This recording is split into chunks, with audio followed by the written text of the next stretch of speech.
10h32 agora.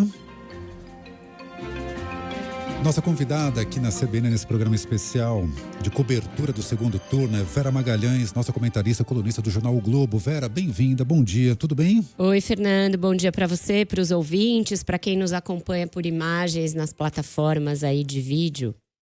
Vera, este segundo turno a gente tem visto uma manutenção atônica do primeiro turno, né? Com uma vantagem de candidatos à reeleição e, de novo, um predomínio das forças de centro-direita. Que cenário é esse?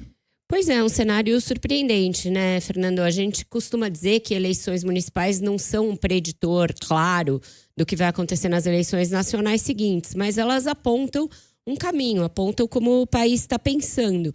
E esse alto índice de reeleição, tanto no primeiro turno quanto o que as pesquisas indicam que vai se repetir no segundo, mostram uma eleição de continuidade. Isso porque as pessoas estão super satisfeitas com as gestões municipais? Não necessariamente, mas mostra que houve uma grande irrigação de recursos públicos nas prefeituras, via emendas parlamentares muito fortemente, e que isso resultou em um favoritismo dos prefeitos. Então foi como se quem estivesse no cargo e estivesse se beneficiando dessas emendas, sobretudo das tais emendas PIX, que chegam diretamente ali, sem muita burocracia e sem muita influência do governo federal, eles tivessem essa vantagem que não foi muito prevista no radar dos analistas de política antes da eleição começar efetivamente. Isso passou meio ao largo, só quando a eleição já estava em curso que a gente se deu conta de que isso era um fator político muito importante, muito decisivo. Essa vantagem das forças de centro-direita também apareceu muito mais fortemente do que se imaginava. Governos federais costumam ser cabos eleitorais importantes em anos eleitorais municipais, porque justamente eram eles que canalizavam os recursos. Era o governo federal que canalizava os recursos. E ficava com a chave do cofre. Ficava com a chave do cofre. E agora o recurso indo diretamente, isso diluiu o peso do governo federal, fez com que o governo Lula não fosse um grande cabo eleitoral nessas eleições. E aí isso puxou a corda ideológica um pouco para a centro-direita. Também pela dificuldade da esquerda de dialogar com novas forças sociais que estão aí emergindo no Brasil. Essas forças sociais que já não veem o trabalho como algo ligado necessariamente a sindicatos, à velha e boa CLT. Então, as pessoas que estão ali empreendendo por conta própria, que estão lançando seu pequeno negócio, faltou um pouco a esquerda se conectar com esse novo trabalhador, com esse jovem novo trabalhador, que muitas vezes é evangélico, que é um pouco mais conservador, que muitas vezes se beneficiou das políticas públicas de esquerda lá do governo, as políticas assistenciais, mas que hoje não enxerga isso como a única chave para um futuro melhor. Já vê ali a possibilidade de você traçar o seu caminho, então uma coisa mais individualista do que as políticas sociais da esquerda tradicional. Vera, eu queria falar mais sobre essa falta, o que falta agora à esquerda para voltar a ser viável nos pleitos municipais. E teve recentemente no Globo um estudo que mostrava o seguinte, que a esquerda estava perdendo a adesão das periferias das grandes cidades. E esse levantamento mostrou o seguinte, que os candidatos desse espectro político, que tem o PT, ou tinha o PT à frente até agora, recebem hoje menos votos do que no início do século nas áreas mais pobres das capitais, onde vão disputar o segundo turno, casos como São Paulo, caso como Porto Alegre.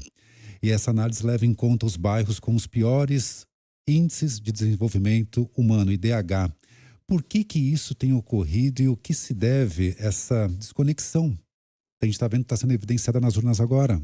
Então, eu acho que tem dois braços aí dessa desconexão, Fernando. Um é esse das políticas públicas, né? E o outro é uma coisa muito pessoal que é ditada pelo avanço das igrejas evangélicas nesses lugares. Esse jovem que está indo para um trabalho em aplicativo, que está indo para um curso, muitas vezes à distância, educação à distância, mas pensando ali como isso vai ajudá-lo a empreender, ele é um jovem que cresceu muitas vezes numa igreja evangélica e nessas igrejas de denominação evangélica que fazem essa pregação do sucesso pessoal, de você buscar melhorar de vida, de você, pelo seu próprio esforço, ir atrás do seu corre ali, do seu dia a dia. E a esquerda não conseguiu falar com esse público. Até na tentativa que o governo Lula fez de regulamentar os trabalhos por aplicativos, ele falhou em conseguir estender o projeto que finalmente saiu e que ainda não foi aprovado, por exemplo, aos entregadores. Saiu um projeto para os motoristas de aplicativo, mas não para os entregadores, porque eles enxergam o Estado como um obstáculo. Esse Estado que já foi ali o grande provedor, né, o provedor de políticas públicas. Graças ao Estado eu tinha o Bolsa Família, eu tinha o Minha Casa Minha Vida, etc. Hoje em dia, para esse cara mais jovem, muitas vezes se beneficiou, a geração anterior a ele se beneficiou das políticas do Lula, mas ele vê o Estado como um empecilho ao seu crescimento pessoal. Ele acha que o Estado quer cobrar dele imposto, quer cobrar dele taxa, quer que ele se sindicalize e devolve muito pouco em troca. Então, as políticas públicas da esquerda sempre têm esse caráter mais coletivo. Falta falar ali para o cara que enxerga o sucesso como algo que ele vai ter que correr atrás individualmente. Muitos cientistas políticos, muitos sociólogos alertando para essa nova realidade.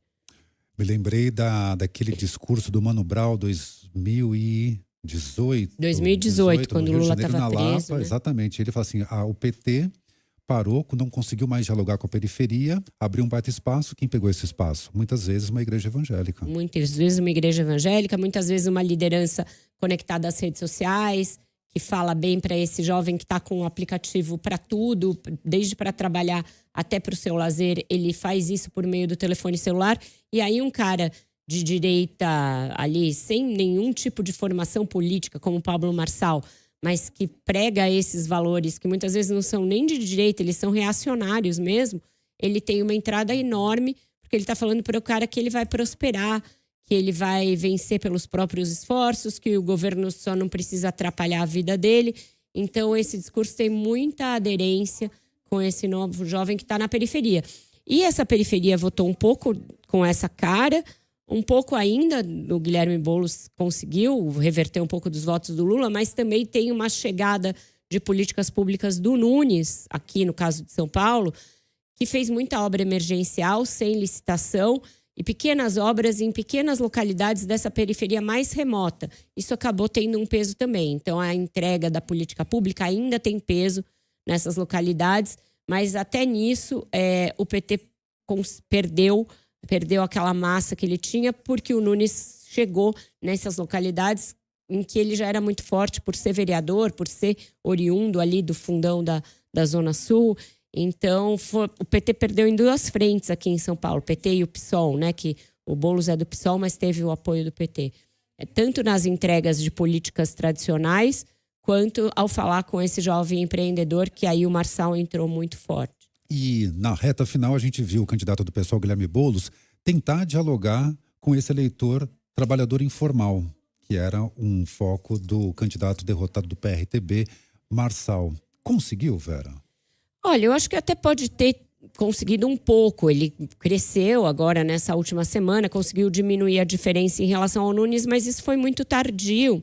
Eu me lembro de ter escrito um texto, Fernando, no dia 11 de setembro, portanto, ainda bem no meião ali do primeiro turno, dizendo que o lulobolismo não falava exatamente com esse público.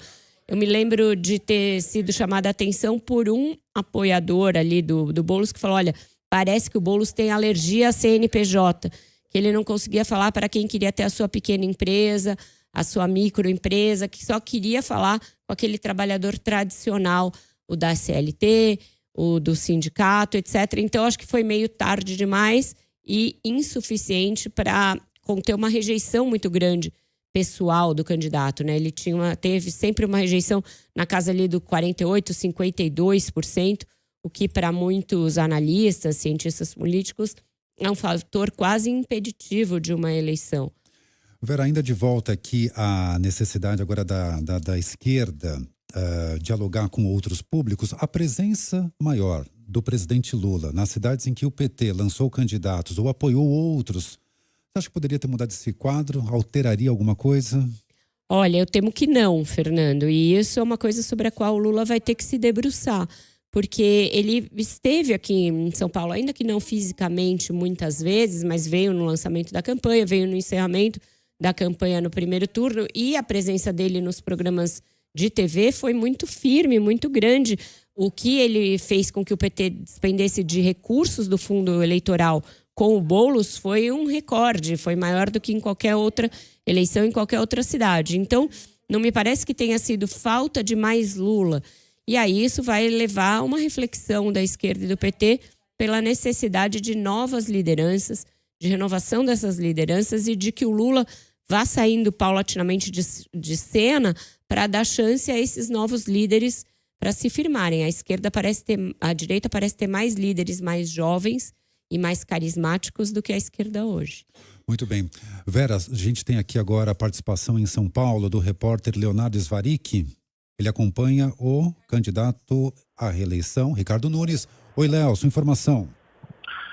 Oi, Fernando. Oi, Vera. O prefeito Ricardo Nunes acabou de votar aqui na escola na Zona Sul. Ele deve seguir acompanhando agora os votos de aliados, como o governador Tarcísio de Freitas, que o acompanha, também a esposa, Regina, e o filho do ex-prefeito Bruno Covas, Tomás Covas. Ele também vai acompanhar mais tarde o voto do seu candidato a vice na chapa, o coronel Melo Araújo, na Zona Leste, e em seguida ele deve acompanhar, no final da tarde, a apuração dos votos do Clube Banespa, na Zona Sul de São Paulo. Ricardo Nunes conversou agora com a imprensa e ele foi questionado sobre um movimento de apoiadores aqui na frente da escola. Mais cedo, um grupo de algumas dezenas de pessoas estava cantando cantos em apoio ao prefeito, também hasteando bandeiras.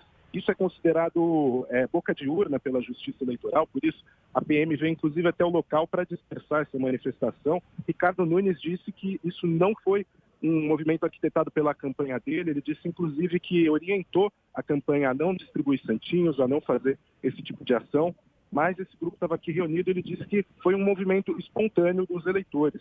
O Ricardo Nunes, ele está saindo agora da escola, ele deve seguir então para a região do Morumbi para acompanhar o voto do governador Tarcísio de Freitas, a quem ele agradeceu pelo empenho na campanha.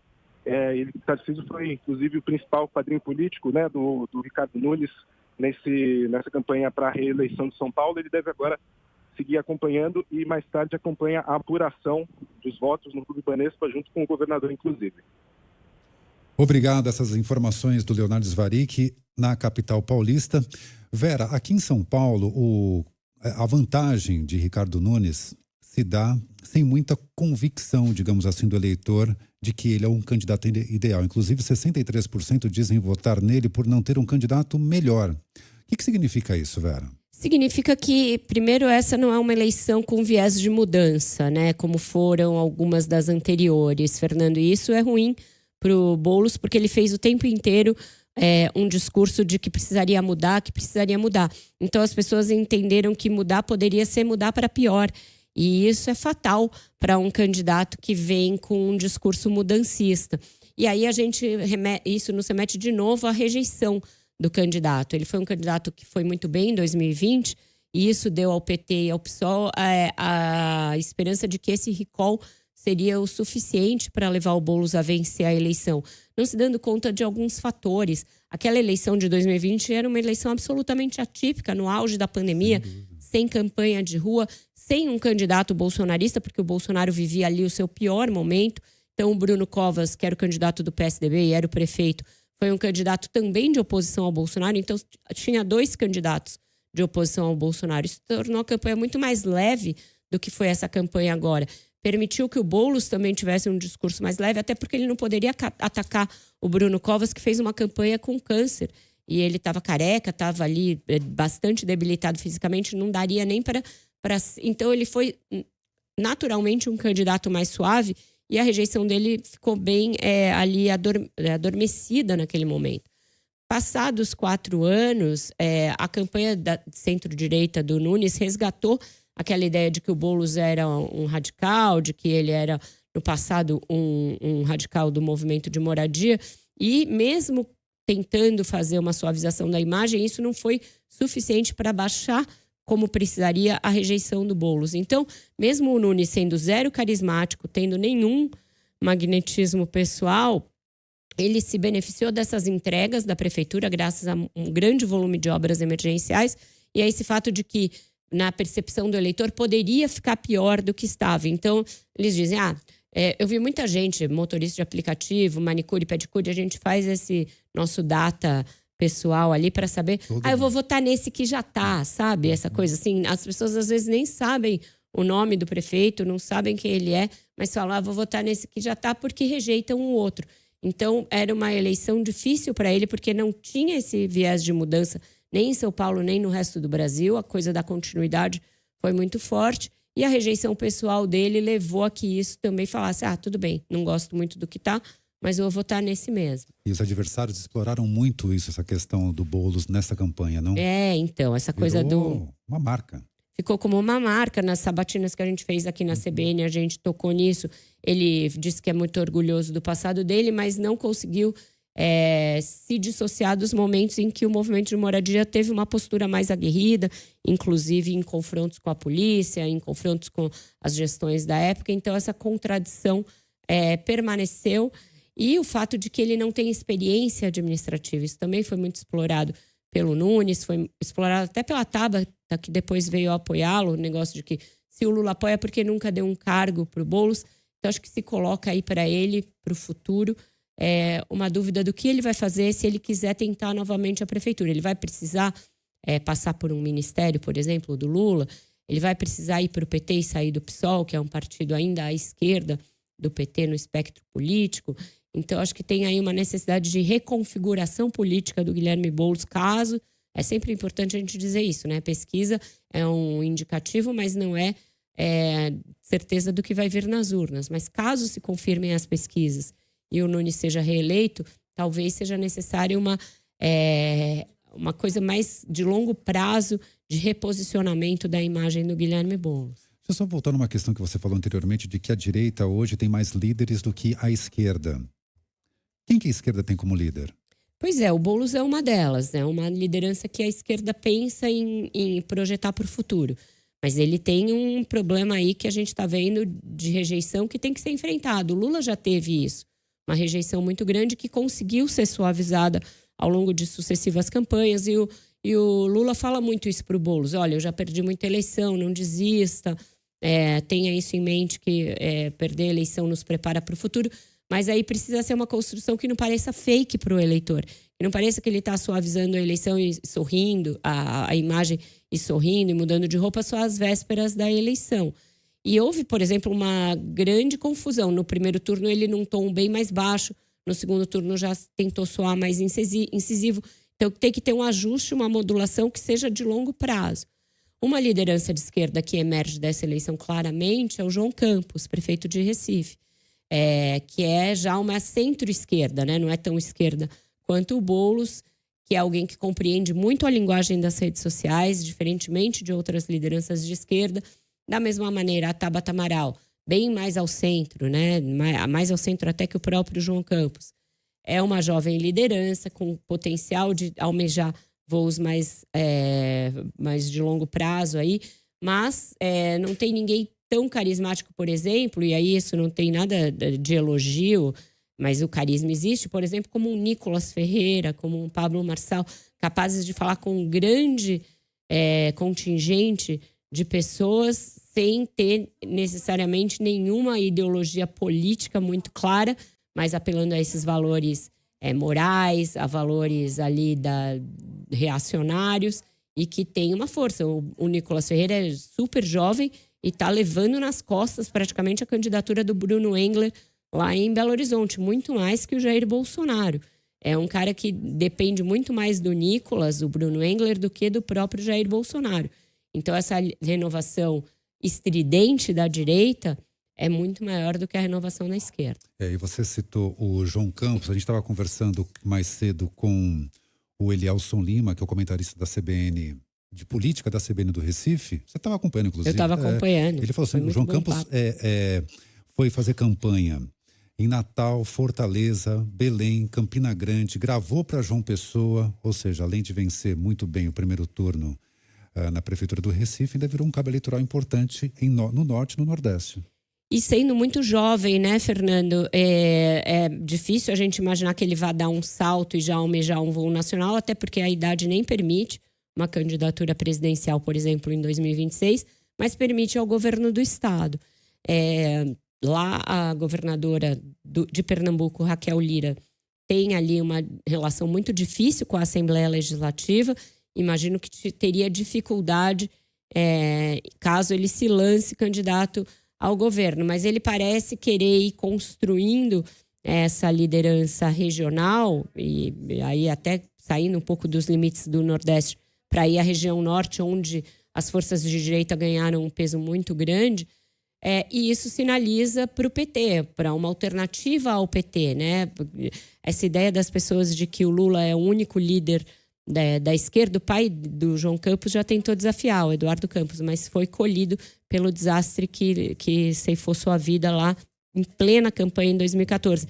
Mas ali naquela campanha eu me lembro de conversar com o Eduardo Campos muitas vezes e ele já dizer que precisaria surgir uma força de esquerda que não fosse do PT, que não fosse o Lula.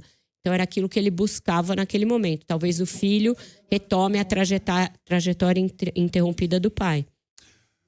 Vera Magalhães, vamos aqui uma pausa na nossa conversa só para a gente acionar agora a nossa reportagem em Curitiba. Em Curitiba nós temos o segundo turno entre Eduardo Pimentel do PSD e Cristina Grêmio do PMB. E a Joyce Carvalho tem aqui mais informações. Oi, Joyce, bom dia.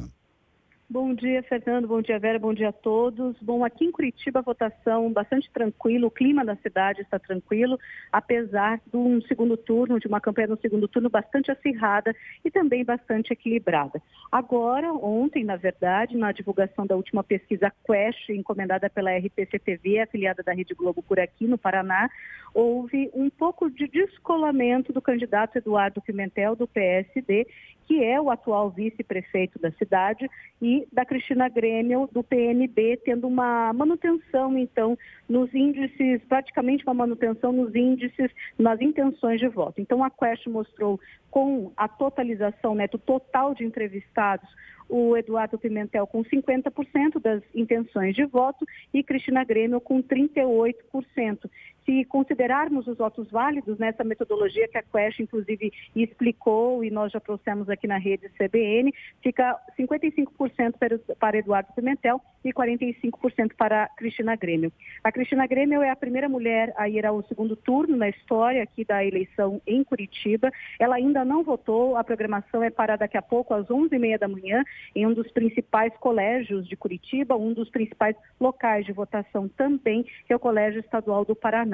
Eduardo Pimentel já votou, inclusive ele estava junto com outras lideranças políticas, ele que é do PSD, como eu disse, atual vice-prefeito, o prefeito aqui na capital paranaense é Rafael Greca, também do PSD, mas ele já foi reeleito, então a situação ficou com o vice-prefeito.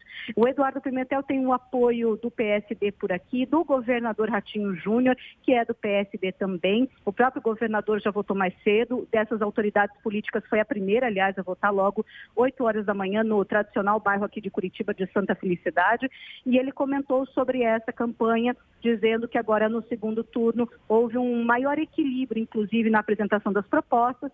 Eduardo Pimentel, que teve a maior coligação no primeiro turno, apoio inclusive do PL, faz parte o PL da chapa de Eduardo Pimentel, o vice-prefeito, candidato a vice-prefeito Paulo Martins é do PL, ele tinha maior tempo de TV, lógico que também tem essa maior exposição política em função desses apoios de governador Ratinho Júnior e do prefeito Rafael Greca, contra a Cristina Grêmio, que é de um movimento mais de extrema-direita, trabalhou muito pelas redes sociais, ela não teve tempo de TV e agora esse debate e também essa exposição ficou equilibrada. Então ele fez uma avaliação dizendo que agora pode-se até falar inclusive mais de propostas, mais de situações que podem favorecer Curitiba, dependendo de quem for eleito. Então, temos aqui uma movimentação tranquila e no aguardo, então, da votação da candidata Cristina Grêmio. Fernando. Joyce, o Bolsonaro foi uma figura meio ausente aí no segundo turno, né? Porque o PL está na chapa do Eduardo Pimentel, mas ele tem uma simpatia pessoal pela candidata do PMB, né? Como é que se deu a presença ou não dele aí no segundo turno? Sabe, Vera, que quando houve a finalização do primeiro turno, a primeira situação foi esse questionamento. quem Bolsonaro apoiaria efetivamente, eu digo, de aparecer mesmo, seja nas redes sociais, na propaganda eleitoral. E isso não aconteceu nessas 3 semanas. Então, o ex-presidente Jair Bolsonaro não apareceu nem na campanha de Cristina Grêmio, nem da de Eduardo Pimentel. No primeiro turno, Cristina citou bastante o nome de Bolsonaro, dizendo que ela que efetivamente seria a apoiada e não Eduardo Pimentel, mesmo sendo PL. Houve a divulgação de um vídeo já gravado anteriormente em relação ao momento de publicação com Bolsonaro, o governador Ratinho Júnior, o Paulo Martins e o Eduardo Pimentel. Essa, na verdade, foi a única aparição em redes sociais e pública, vamos dizer assim, de Jair Bolsonaro na campanha por aqui. Estimava-se, inclusive, uma aparição pública em Curitiba, localmente, isso não aconteceu e até agora, Vera, não houve realmente essa manifestação, seja para um lado, seja para o outro. O que a gente espera depois, dependendo do ganhador ou da ganhadora, existir esse tipo de manifestação. A própria Cristina citou isso, né? Mostrou gravações de ligações que ela fez em vídeo com Bolsonaro, mas efetivamente algo institucional, mesmo oficial, isso não aconteceu, Vera. Outra coisa muito curiosa foi que o partido da candidata, o PMB, se declarou neutro na disputa, é isso? Isso é inédito também, né? Isso, desde o início, quando ela lançou a candidatura, essas divergências entre Diretório Nacional, Diretório Estadual e Diretório Municipal, eles permearam a escolha da Cristina Grêmio. Aqui na Convenção Municipal, houve a decisão pelo nome dela, a Justiça Eleitoral confirmou a candidatura dela, mesmo com outros problemas de Diretório Nacional, inclusive de prestação de contas. Houve mudança no Diretório Estadual e foi quando agora, recentemente, o presidente do Diretório Estadual falou que a posição deles era de neutralidade, não de apoio para a Cristina. No último debate, agora na sexta-feira, da RPC-TV, da afiliada da Rede Globo, ela foi questionada sobre isso antes do debate. Ela disse que isso não importava, que ela estava aqui com a campanha em andamento, com essa boa adesão aqui em Curitiba, e minimizou um pouco, sabe, Vera, dessa falta de apoio do próprio partido aqui em relação à candidatura dela. Ela continua, então, sem apoio. Nenhum candidato do primeiro turno declarou apoio para ela e ela trouxe muito nas redes sociais e, inclusive, em caminhadas que ela fez aqui no centro da cidade, personalidades dessa extrema-direita de fora de Curitiba.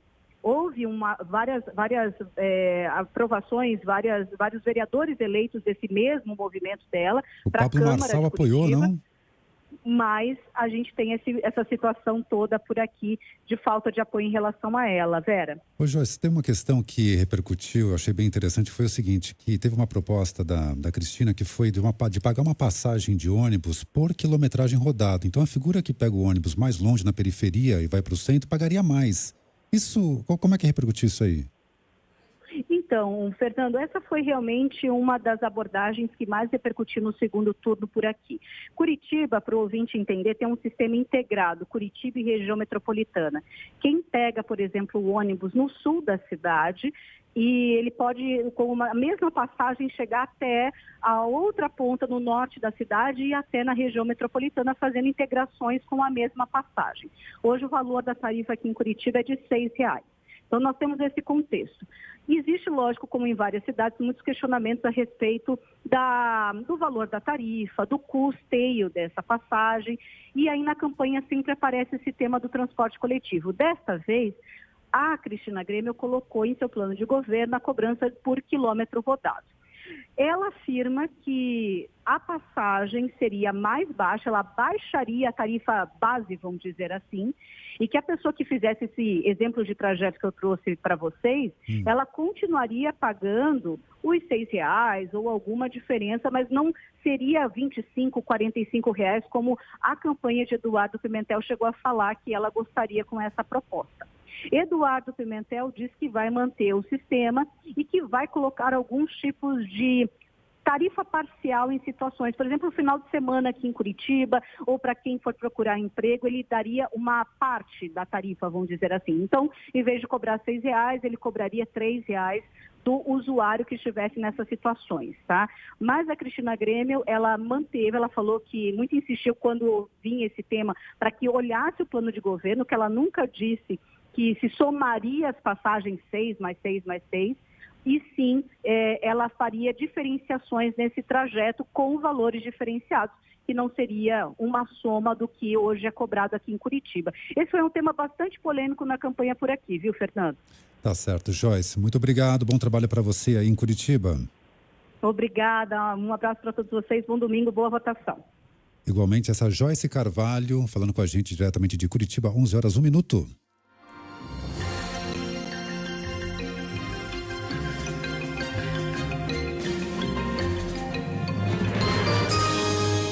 Repórter CBN.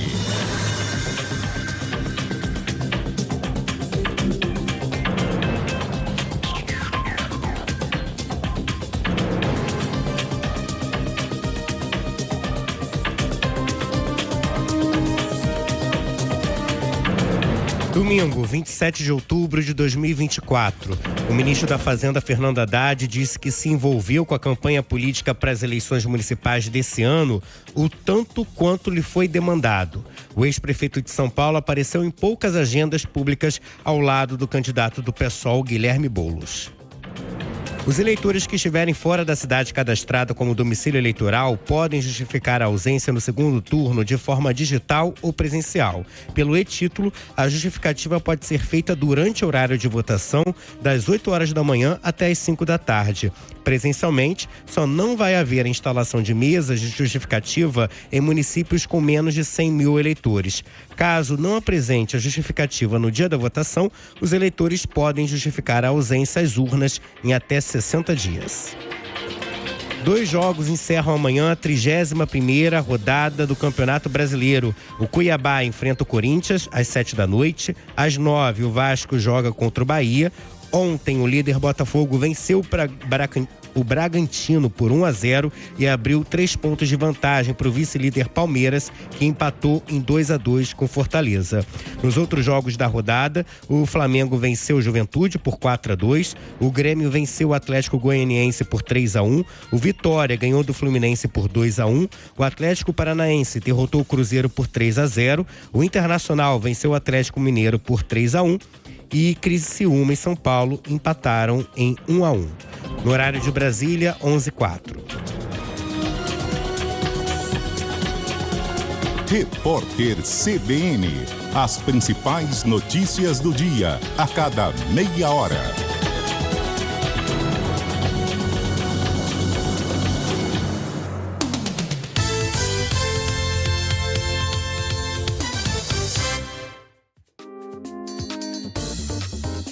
Informações sobre um incêndio na região do Brás. A Alessandra Ferreira tem as informações.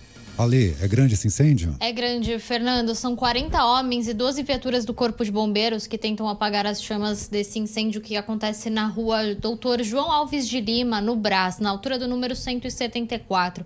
Não há informação sobre vítimas e, segundo o Corpo de Bombeiros, o fogo está concentrado no último pavimento, ali no quarto andar de um prédio comercial que tem nessa região, e o prédio corre o risco de colapso estrutural. Então, as viaturas do Corpo de Bombeiros trabalhando para tentar controlar esse incêndio o mais rápido possível, mas por enquanto sem informação de vítimas, Fernando. Tá certo, obrigado. A gente vai acompanhar. Obrigado, Alessandra. Agora nós vamos a São José do Rio Preto. A Carolina Pascovitch tem mais informações.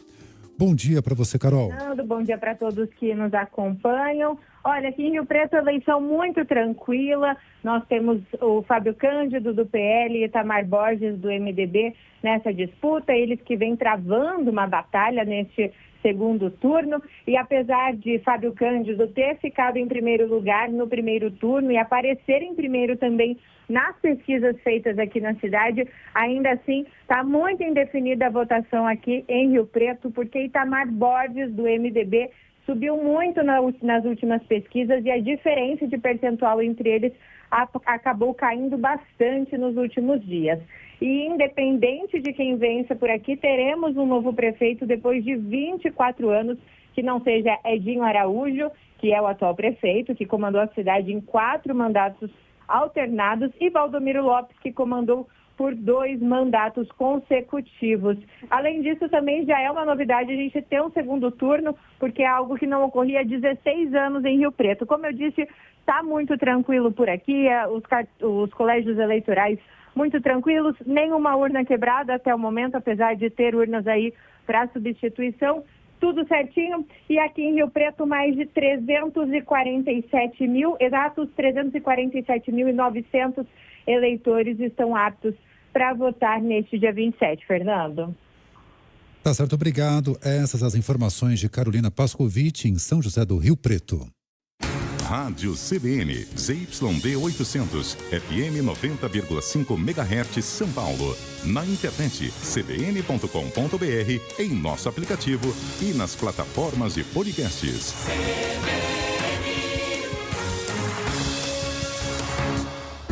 As reflexões sobre o nosso dia a dia e os impactos das notícias no nosso cotidiano. No Meio do Caminho, com Mário Sérgio Cortella. Todas as quartas, dentro do Jornal da CBN. Também disponível no site e no aplicativo da CBN e nas plataformas de podcasts.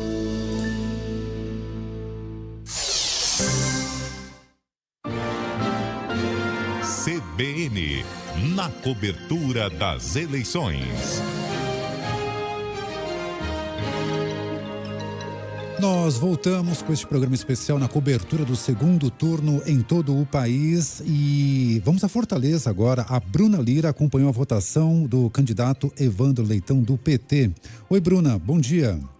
Bom dia, Fernando. Exatamente. O candidato do PT, Evandro Leitão, acabou de votar aqui em uma faculdade particular da capital. Ele chegou acompanhado do governador do Ceará, Eumano de Freitas, do ministro da Educação, Camilo Santana, e da vice-governadora do estado, Jade Romero. Evandro foi recebido com aplausos pelos apoiadores e seguiu rumo à sessão eleitoral, cumprimentando eleitores e imprensa. Logo após registrar seu voto, o candidato conversou com os veículos de comunicação presentes sobre a expectativa para o resultado das eleições deste ano. Ele disse estar otimista com o resultado e agradeceu pelo apoio ao longo da campanha. Evandro está na disputa contra André Fernandes, do PL, pela Prefeitura de Fortaleza. André Fernandes também registrou seu voto por volta das 8 horas da manhã deste domingo.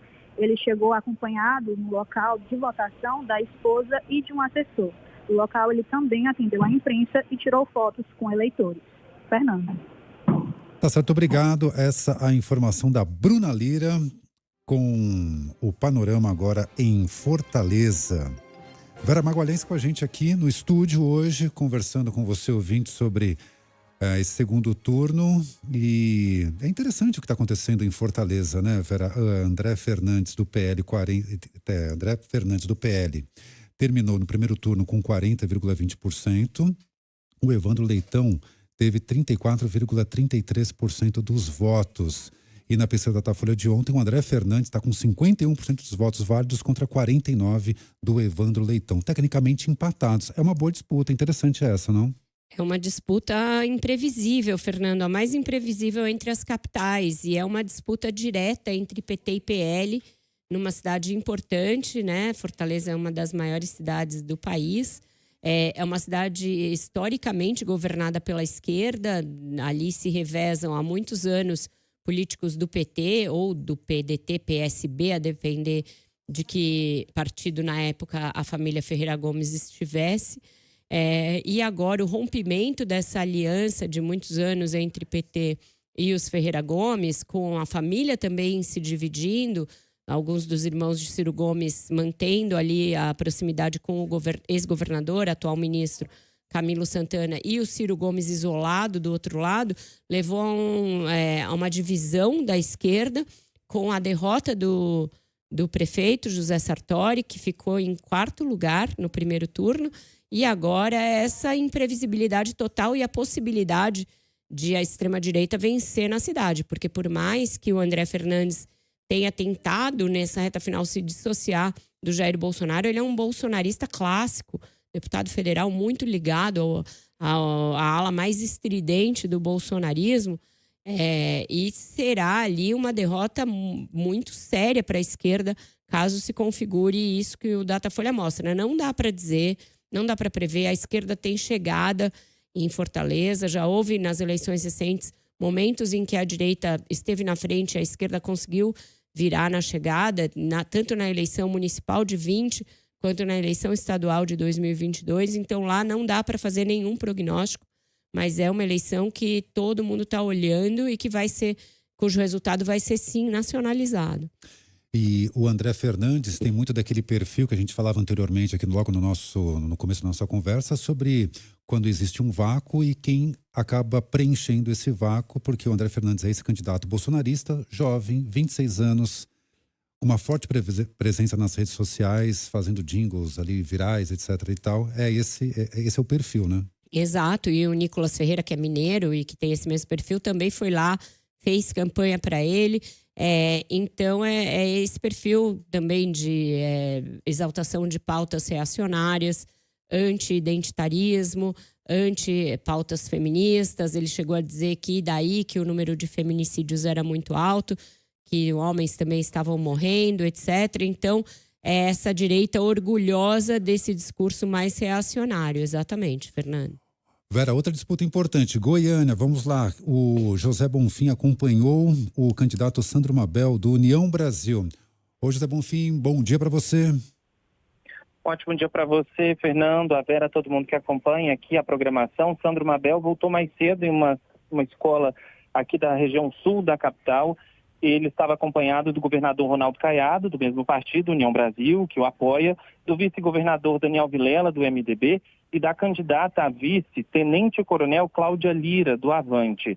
Sandro Mabel falou que está confiante com a vitória e fez críticas ao adversário Fred Rodrigues, do PL, inclusive comentando sobre gestão, que foi um tema bem repetido durante a campanha eleitoral. Mabel se diz com experiência em gestão, que tem 50 anos de gestão, o que o adversário não tem.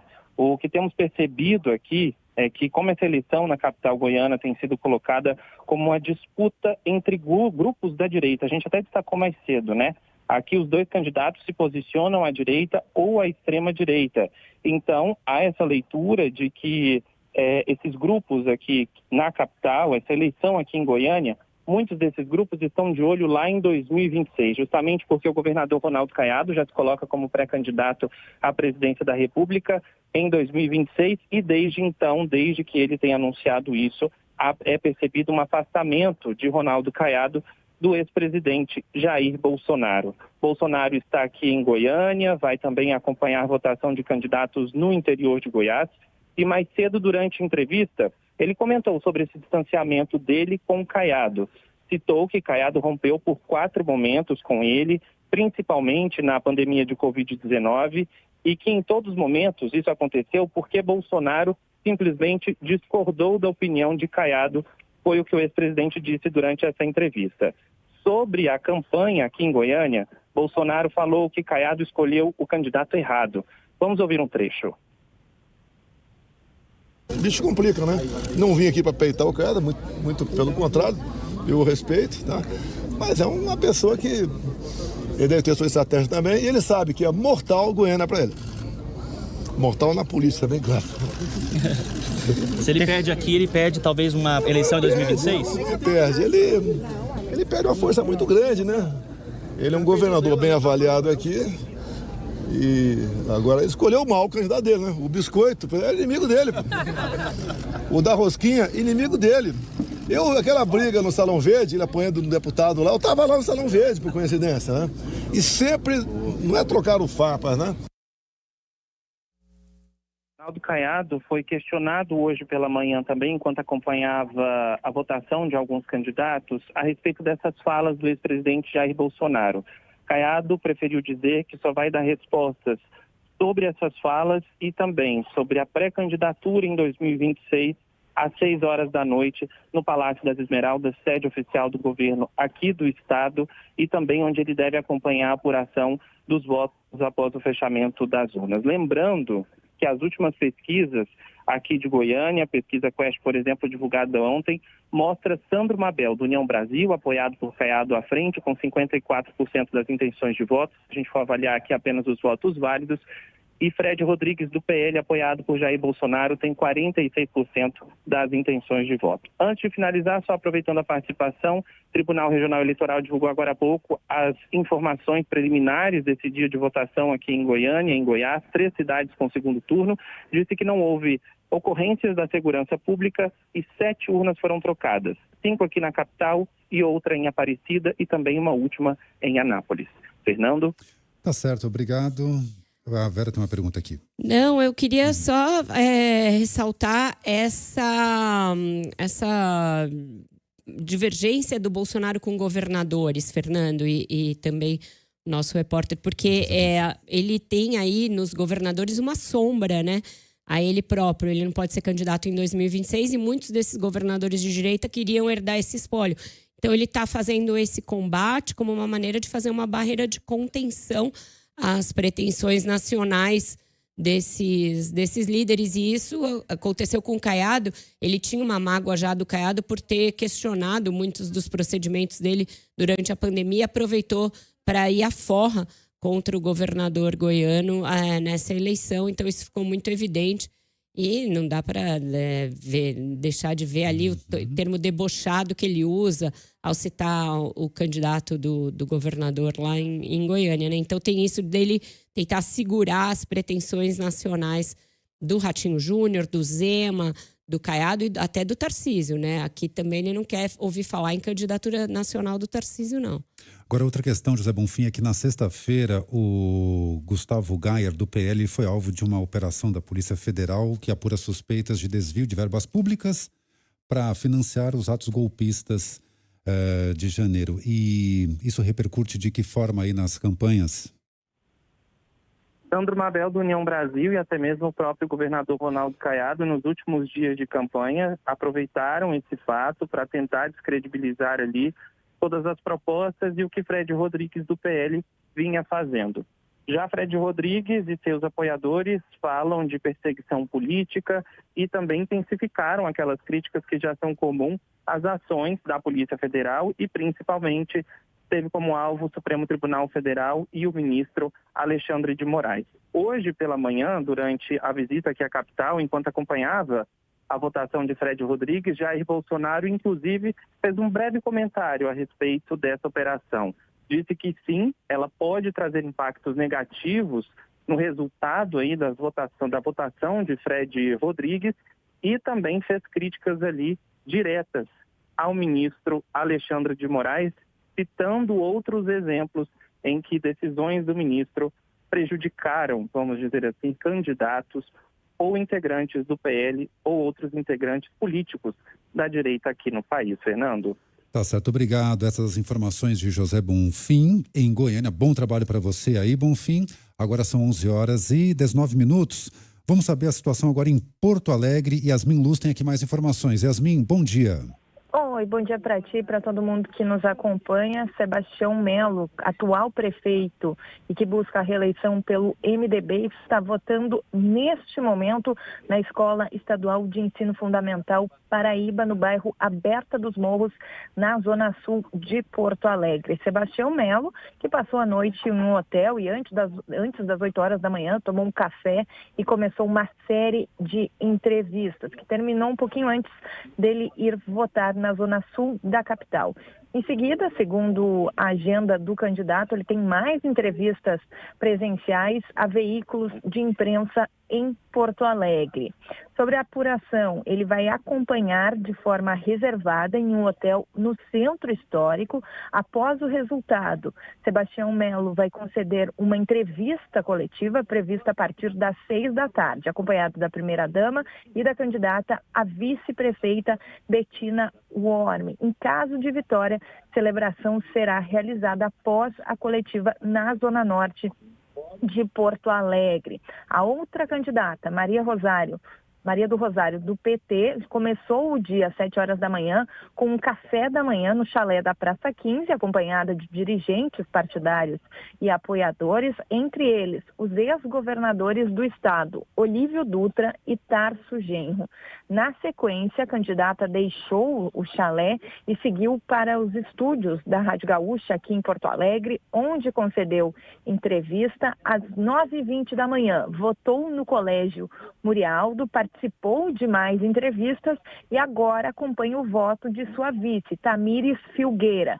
Em seguida, participa de mais entrevistas e as agendas da manhã encerram à 13h, onde Maria do Rosário participa de um almoço reservado com familiares. Ao final do dia, a candidata e a vice vão para o comitê no bairro Cidade Baixa, aqui na capital, para acompanhar a apuração dos votos. Aqui no Rio Grande do Sul, além de Porto Alegre, outros 4 municípios voltaram às urnas para o segundo turno das eleições.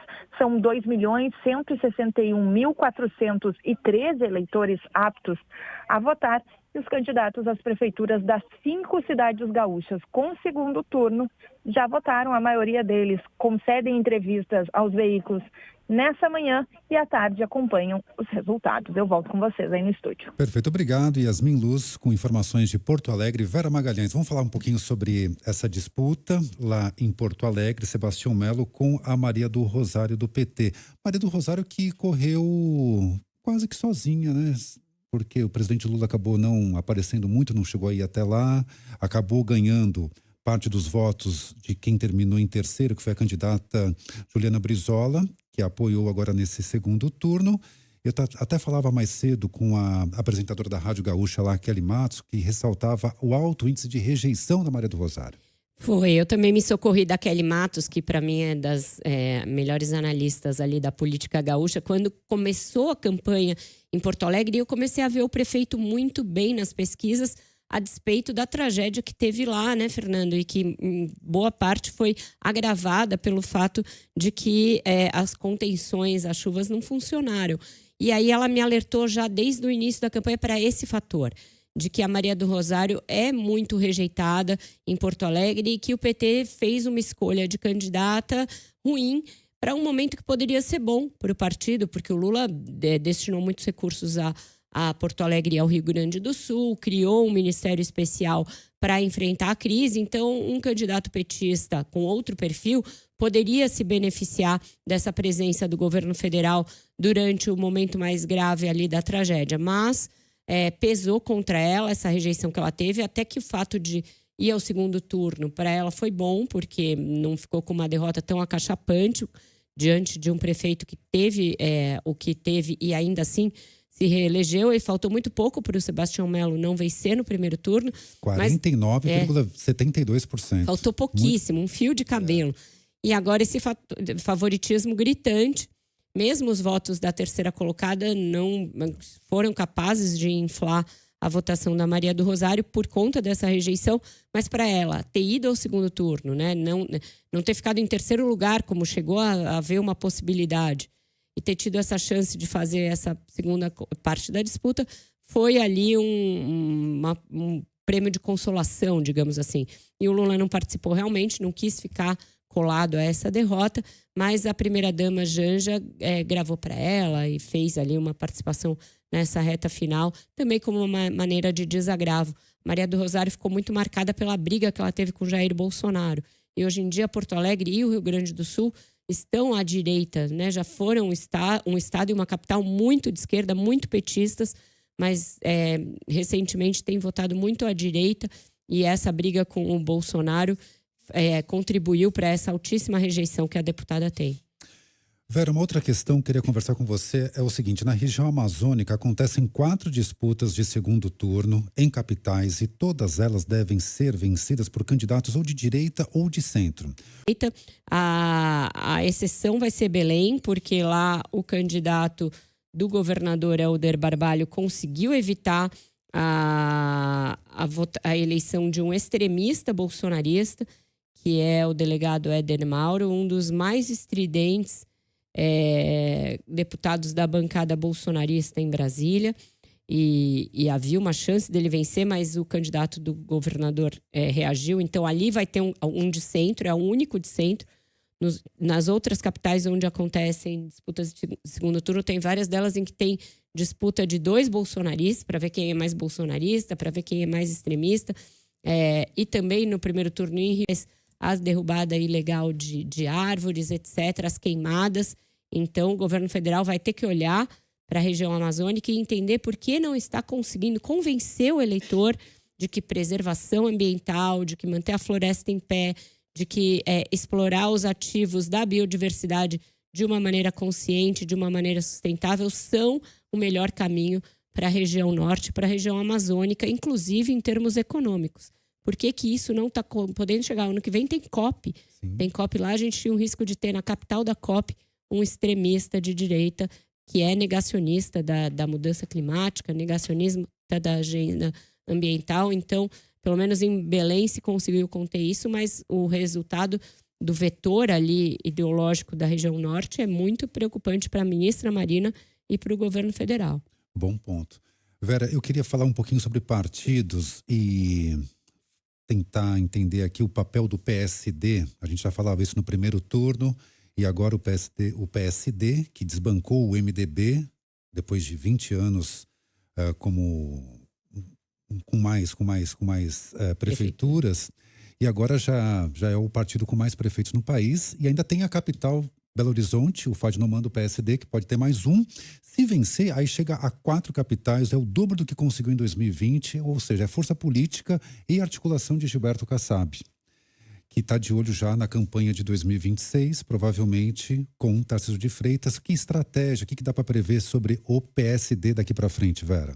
Ele vai tentar se manter nas canoas mais bem colocadas, o Fernando. Tanto que o cenário ideal para o Kassab é que o Tarcísio de Freitas seja candidato à reeleição e não à presidência, porque aí ele se manterá com o Tarcísio aqui em São Paulo, e tem aí gente que articula a ideia de que o próprio Kassab seja o vice do Tarcísio. Eu duvido muito que o Bolsonaro vá permitir isso, que o próprio Tarcísio vá querer, porque aí sim, né, em 30, o Tarcísio seria um candidato viável e possível, caso o Bolsonaro não seja candidato, e o Kassab poderia herdar o governo do estado de São Paulo. Então não vejo simpatia no PL nem no Republicanos por essa ideia, mas o PSD do Kassab quer continuar também no barco do Lula, caso ele esteja bem avaliado daqui a 2 anos e caso seja viável a reeleição. Então, para ele, o ideal seria manter esse pé em cada canoa,